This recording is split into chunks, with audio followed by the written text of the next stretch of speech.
10 haiwan yang masuk surga. Kisah 10 haiwan yang pasti masuk surga dalam agama Islam menarik untuk kamu ketahui. Hal ini mungkin tidak begitu popular dibicarakan kerana setiap orang fokus pada kriteria manusia yang akan masuk surga di hari akhir nanti. Padahal, hewan-hewan tertentu juga telah dijamin masuk surga oleh Allah Subhanahu wa Ta'ala. Hewan-hewan ini dijamin masuk surga kerana apa yang telah diperbuat dan dilaksanakannya selama hidupnya. Kebanyakan hewan yang akan masuk surga ini berhubungan dengan kisah para nabi. Kisah 10 haiwan yang pasti masuk surga berkaitan dengan hubungannya dengan para nabi dan rasul. Biasanya, hewan-hewan ini membantu nabi dan rasul dalam melaksanakan tugasnya, sehingga hewan-hewan tersebut diganjar dengan surga. Berikut kisah 10 haiwan yang masuk surga. Pertama, unta Nabi Saleh. Haiwan pertama iaitu unta Nabi Saleh. Unta ini merupakan mukjizat yang diberikan kepada Nabi Saleh, namun unta tersebut dibunuh oleh kaum Tsamud. Setelah itu, kaum Tsamud langsung mendapatkan azab dari Allah Subhanahu wa Ta'ala. Dikabarkan unta ini diperkenankan Allah untuk masuk surga.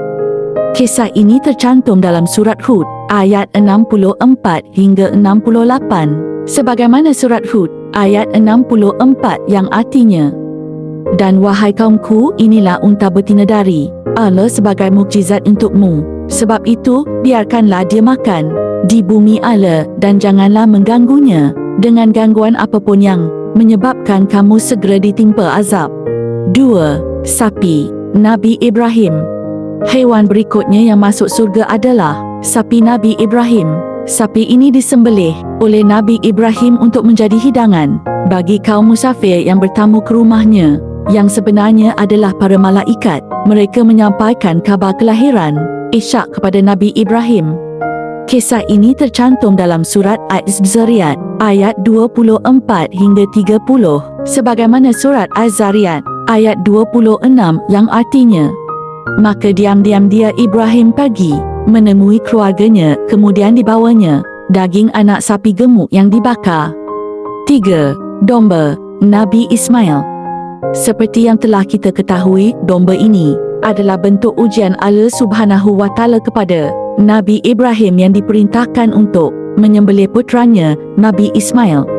Berkat kesabaran serta ketaatan Nabi Ibrahim dan Nabi Ismail, Allah Subhanahu wa Ta'ala menggantinya dengan seekor domba. Kisah ini tercantum dalam surat Syafaat ayat 102 hingga 107 yang artinya, "Dan kami tebus anak itu dengan seekor sembelihan yang besar." 4. Sapi Nabi Musa.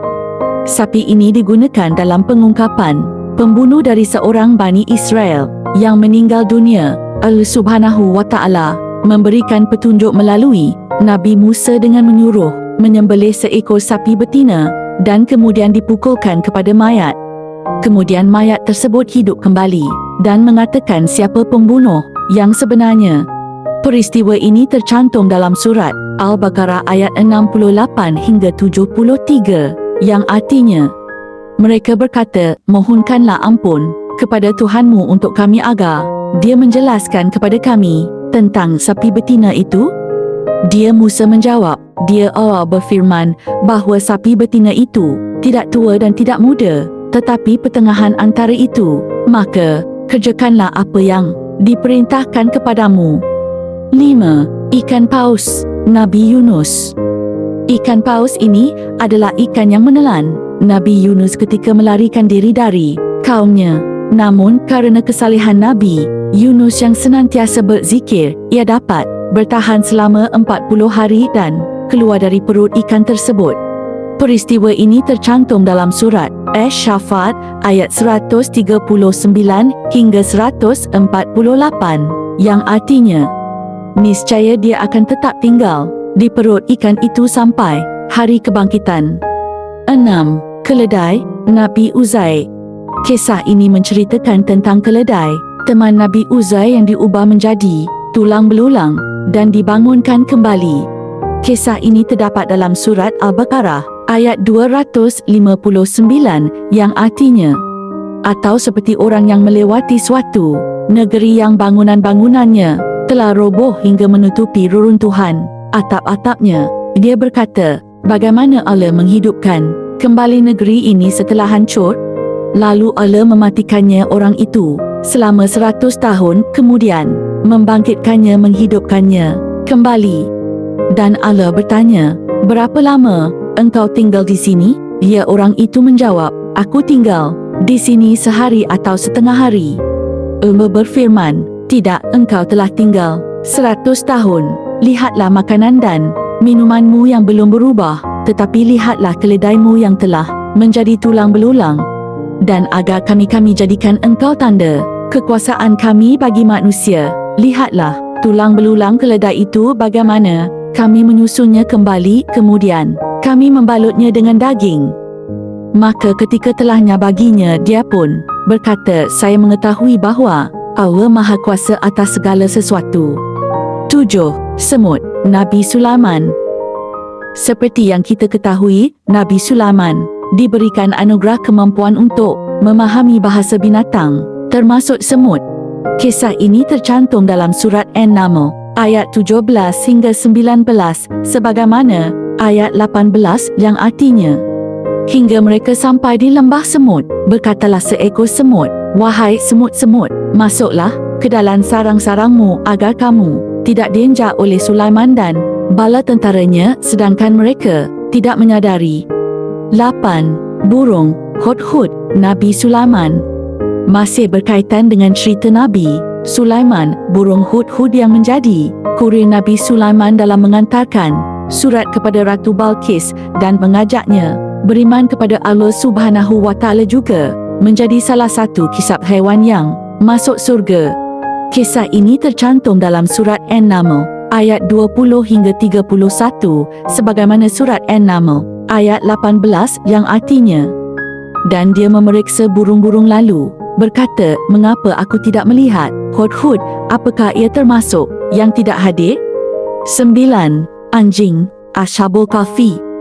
Anjing ini menemani Ashabul Kahfi yang tertidur di dalam gua selama ratusan tahun. Kisah mereka tercantum dalam surat Al-Kahfi ayat 9 hingga 22, sebagaimana surat Al-Kahfi ayat 22 yang artinya, nanti ada orang yang akan mengatakan, jumlah mereka 3 orang, yang keempat adalah anjingnya, dan yang lain mengatakan jumlah mereka 5 orang, yang keenam adalah anjingnya, sebagai terkaan terhadap yang gaib, dan yang lain lagi mengatakan jumlah mereka 7 orang, yang kedelapan adalah anjingnya. Katakanlah, Muhammad, Tuhanku mengetahui jumlah mereka, tidak ada yang mengetahui bilangan kecuali sedikit. Karena itu janganlah engkau Muhammad berbantah tentang hal mereka kecuali perbantahan lahir saja, dan jangan engkau menanyakan tentang mereka pemuda-pemuda itu kepada siapapun. 10. Unta Nabi Muhammad. Unta ini digunakan Nabi Muhammad sallallahu alaihi wasallam ketika hijrah ke Madinah bersama Abu Bakar As-Siddiq. Unta ini digunakan Rasulullah sallallahu alaihi wasallam saat tinggal di Madinah dan menjadi petunjuk untuk Nabi Muhammad sallallahu alaihi wasallam untuk berhenti di Madinah. Itulah hewan-hewan yang akan masuk surga. Terima kasih sudah menonton. Subscribe, like, komen dan share.